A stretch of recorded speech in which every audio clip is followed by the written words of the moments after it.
Hello everyone, Lytro Storm here, and today I'm beginning another brand new What If series. This one is going to be a series that I've planned out for a long time. What if Chi-Chi was a Saiyan? Now, when people typically talk about what ifs like this, they mean that the character uses the Dragon Balls to wish to become one. But I personally don't really like that approach, so instead I'll be making her born as a Saiyan who landed on Earth just like Goku. I'll get into her backstory and everything later, but first I just want to tell you guys to like and subscribe if you enjoy this video. And as always, be sure to join my Discord and follow me on Twitter. Links in the description.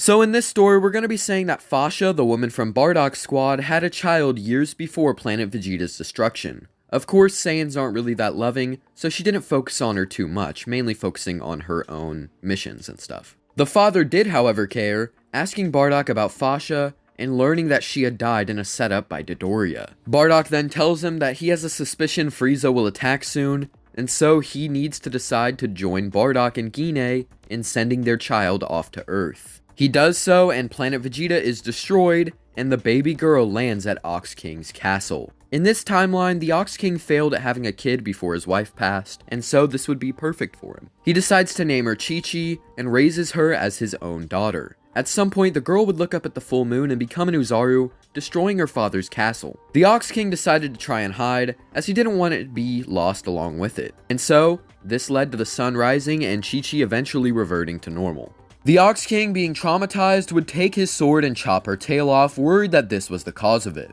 They would then have their castle rebuilt, and during her youth, Chi-Chi would show a great interest in fighting. Seeing this, her father would put her on a training regimen similar to his days with Master Roshi, and after that, she would train with her father one-on-one every once in a while. This would make her exceptionally powerful, and one day she decides to head outside the castle and meets Yamcha. For reference, her personality is going to remain mainly the same, as we don't want to change her too much. She is still supposed to be Chi-Chi after all. Yamcha tells the girl that he loves her before then knocking her unconscious while she was off guard. Meanwhile, Goku would talk to the Ox King about how he was here for the Dragon Ball, but the Ox King wasn't able to get rid of the fire on his castle. Seeing this, Goku left with Chi-Chi to get the Bancho fan from Roshi, and the old man then returns himself using the Kamehameha wave to put out the fire, and Bulma would retrieve the ball. Seeing this impressive display, Goku copies the technique, and Chi-Chi is more motivated to train once the gang leaves. She proceeds to spar more with her father and learn an actual fighting style from her personal trainers. 8 months later, the Ox King brings her to the Tenkaichi Budokai,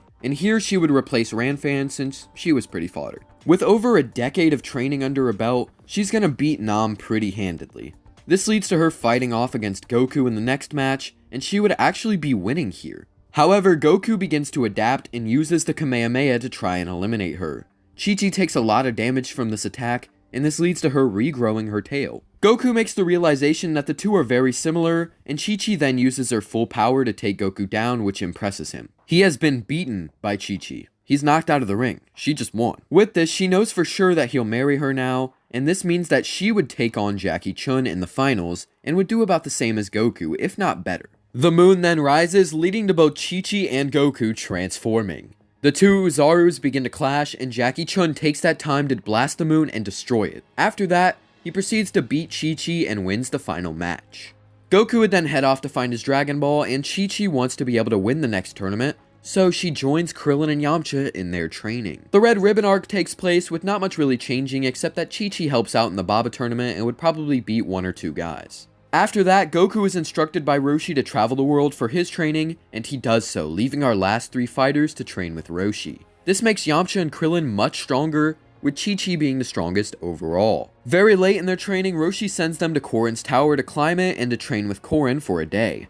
This gives him more time to train himself in secret, and also puts our three a lot higher on the scale. Goku, Tenshinhan, and Roshi are all confirmed at 180 power levels by this point in canon, but here I'd put Roshi a little bit higher, while Chi-Chi also fits into the same as Goku at 180. Yamcha and Krillin would be a bit below that, but not by as much as in canon. Anyway, the whole squad pulls up to the tournament and the roster is decided on. It's gonna stay the same, but with Chi-Chi replacing Manwolf. This means that she's going to be fighting Jackie Chun like she did before. They'd go at it with Roshi having a decent edge over the girl and managing to outsmart her. Their final struggle comes with the Kamehameha clash, which Roshi would win, knocking her out of the ring. The rest of the tournament then plays out the same from here, but afterward is what would change. You see, Chi-Chi is going to be the one to get Goku's things since she wants to impress him, especially after losing in the first round of the tournament. She goes off but gets surprise attacked by Tambourine and critically injured. Goku and the gang then dash in to find her body, with the announcer calling a hospital. Goku gets enraged and charges to the sky with the Nimbus to find the person responsible for this. And meanwhile, Yamcha returns to Kame House to heal up his leg, and Krillin goes with Roshi, Tenshinhan, and Chaozu to find the Dragon Balls. Most of the arc is going to play out the same here, with Chaozu and Roshi's deaths, but Tenshinhan and Krillin would both attempt to learn the Mafaba together. They would then approach King Piccolo after learning it, who creates Drum. It would now be a 2-on-2, but Piccolo and Drum would be winning these fights pretty easily. Krillin is nearly killed by Drum, but Goku luckily arrives and deals with both of them on his own. He proceeds to beat King Piccolo, and he spawns his egg as well, and Goku would then head off to train with Kami and get Shenron back too. Kami would then undo the two deaths, and the squad would begin their training as in canon, but with Chi-Chi joining in as well. This leads to the gang getting stronger, and with Chi-Chi being the strongest once again, but Goku's training with Kami is superior, and so he is the strongest overall. Anyway, the tournament roster is the same in this one because Chi-Chi was actually part of the tournament in canon. Tenshinhan is going to beat Cyborg Tao, and now it's Goku versus Chi-Chi. Her extra training made her far stronger in this timeline, and this makes Goku actually have to take off his weights and use more power than he expected. This makes their fight a really good one, but Goku would end up winning in the end. He helps her up and promises to marry her after this tournament, and with this she is then excited, and so the rest would play out as per normal. A few differences would be that Piccolo would have to take off his weights against Krillin due to his much improved strength, and Yamcha might actually beat Kami with the Spirit Ball, but he'd get beat by Piccolo the next round. Regardless, the final match is still Goku versus Piccolo, and that all is going to end the same way because neither of them are stronger. After that, Goku and Chi-Chi take off on the Nimbus and begin their life together. During the 5-year time skip, they have a son named Gohan, who would actually be a full-blooded Saiyan. This means that he would actually like fighting, but his potential would be hindered by quite a bit. With Chi-Chi and Goku both being full-blooded Saiyans, they would agree to continue their training in their off time, as well as training Gohan once he's old enough. After the 5 years have fully passed, Goku and Chi-Chi would then take Gohan to reunite with the gang at Kame House. We then see Raditz arrive, seeing Kakarot along with 2 other Saiyans. Chi-Chi and Gohan both had tails, so they were easy to identify, and of course, Goku has his signature hair, and Raditz is going to recognize that. Raditz begins to get angry at his brother that he didn't wipe out Earth, but him finding another Saiyan and breeding with her is pure joy for him. They've got 3 new Saiyans to add to the bunch, and the woman could just add even more. They could repopulate the entire race at that point. Goku denies his request and says that he's not going to join them and be evil, and Chi-Chi adds that she wants to stay here with Goku. No one is going to mess with her family. Krillin is still going to get smacked through the house as in canon, and Raditz attempts to take Gohan. However, Goku and Chi-Chi both attack him as he tries to do this. The two manage to stall him for a sec, but they aren't nearly on his level. Goku is probably around a 450, and right now he's wearing his weights, so he's probably more so in the range of the upper 300, while Chi-Chi is around a 350 herself. Raditz leaves with Gohan, telling them to kill 100 Earthlings to prove themselves as true Saiyans. If not, he'll kill Kakarot and take Chi-Chi and Gohan for himself. This enrages the two, and they're then approached by Piccolo to team up against the new Saiyan. Krillin also wants to go since he is stronger and hasn't died yet, so he could be brought back. The whole reason him and Roshi didn't want to go, in canon, is because they were scared of dying again. And so now the 4 would then head out, with Krillin riding on the baby Gamera since he can't fly and, Goku's taking the Nimbus. The 4 arrived to face Raditz, and so the battle would now begin. Even though there are 4 of them, they're still not going to stand much of a chance. Raditz was confident that Goku and Piccolo doubling their power level wouldn't be enough in canon, so adding 2 people who aren't even equal to them definitely won't do it. Head-on attacks fail since they're much weaker, leaving Piccolo to use the special beam cannon. He charges it up, with the others trying to fend Raditz off for the time being. This leads to a Kamehameha being fired by Goku, Chi-Chi, and Krillin, which would do some really good damage to Raditz. He wouldn't be able to negate all 3, and so he'd be knocked back a bit by this attack. He takes some time to recover, but manages to dodge Piccolo's special beam cannon, only getting hit in the shoulder. At this point, he knows he's got to go for the dub, so he grabs Chi-Chi by the tail and begins slamming her around like the Hulk did to Loki. Gohan would get enraged at seeing this and would try to burst out of the pod, but his boost would not be nearly enough. We know that full-blooded Saiyans do get rage boosts, but they're not even close to the amount Gohan got. I mean, he literally went from a 1 power level to 1,307, which is a 1,307 times boost. So instead, he's just gonna hit his head on the glass, and the glass is gonna crack a little bit, mind you, but he is gonna fall unconscious from this. Instead, Goku would get angry and would try to attack from the side, but Raditz catches his fist. But then, he feels his tail being grabbed. Krillin asks how he likes it, and Raditz would begin begging to be let go. Goku looks over to Chi-Chi, who was on the ground bleeding from Raditz's previous attack, and would say okay. Goku is holding the same morals here, and so far, it seems like turning people good even when they've hurt people badly has worked. So he's gonna accept this offer to let him leave without anyone dying. He can clearly see that Chi-Chi is nowhere near capable to fight,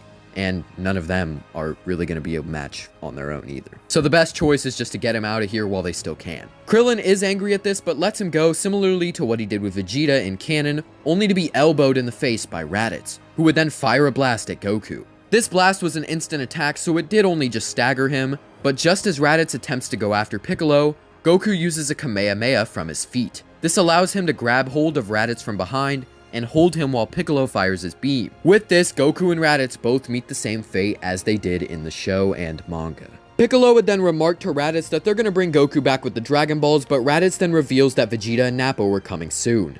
Roshi and Bulma arrive, taking Chi-Chi and Gohan to a hospital, and Krillin asks what Piccolo's going to do, and he says that it should be obvious. He's going to train, and if they want to survive, they better not try and disturb him. He's the strongest on Earth right now and the best hope they've got. He then leaves, not taking Gohan because, like I said, Gohan did not show any sort of potential whatsoever. He just jumped in and cracked the glass and then fell unconscious. So with that, Krillin goes with Bulma and the others, and Chi-Chi has brought a Senzu Bean in the hospital, giving her a Zenkai. Now the Z-Fighters are brought to the lookout for training with Kami, however, Chi-Chi refuses this training. Instead, she would decide to go down and train with Piccolo. This way, she could help prepare her son a bit as well without hindering anybody else, because bringing Gohan up here is just going to make everyone else have to spar with him, which is just going to make everybody else a lot weaker. Plus, if she goes down there and trains with the strongest on Earth, then it's going to make her even stronger as well. So she bids everyone farewell and then drops Gohan off with Master Roshi, telling him to train him as much as possible. He needs to be able to defend himself when the Saiyans arrive. Roshi agrees, and Chi-Chi then heads over to Piccolo and informs him that she's gonna join him. He is defiant of this, but she says that it's the best way for them to get stronger. She's not that far behind him, especially after this Zenkai, so she won't hold him back at all. Piccolo finally caves in, knowing that it would take too much effort to kill her and would waste an entire fighter. The two proceed to train hard until the Saiyans arrive, and Gohan would also be learning quite a bit from Roshi, gaining a lot of strength as well. Without his insane potential in the harsh training from Piccolo, he was going to be a lot weaker than in canon, but still strong for a 5-year-old. Maybe around the same strength as Goku when he fought Raditz. As for the Earthlings, they're going to train with Kami and get stronger, and Goku is going to continue to run Snake Way to train with King Kai. But that's where we're going to end this part. I don't want to cover too much at once, so let me know what you guys think so far. I think that the story so far has already set itself up to be very interesting going forward, and you guys will probably like it a lot. But as always, tell me if you liked this part, tell me what you think will happen next, comment your requests for future videos, and subscribe. Thank you for watching. Have a great day.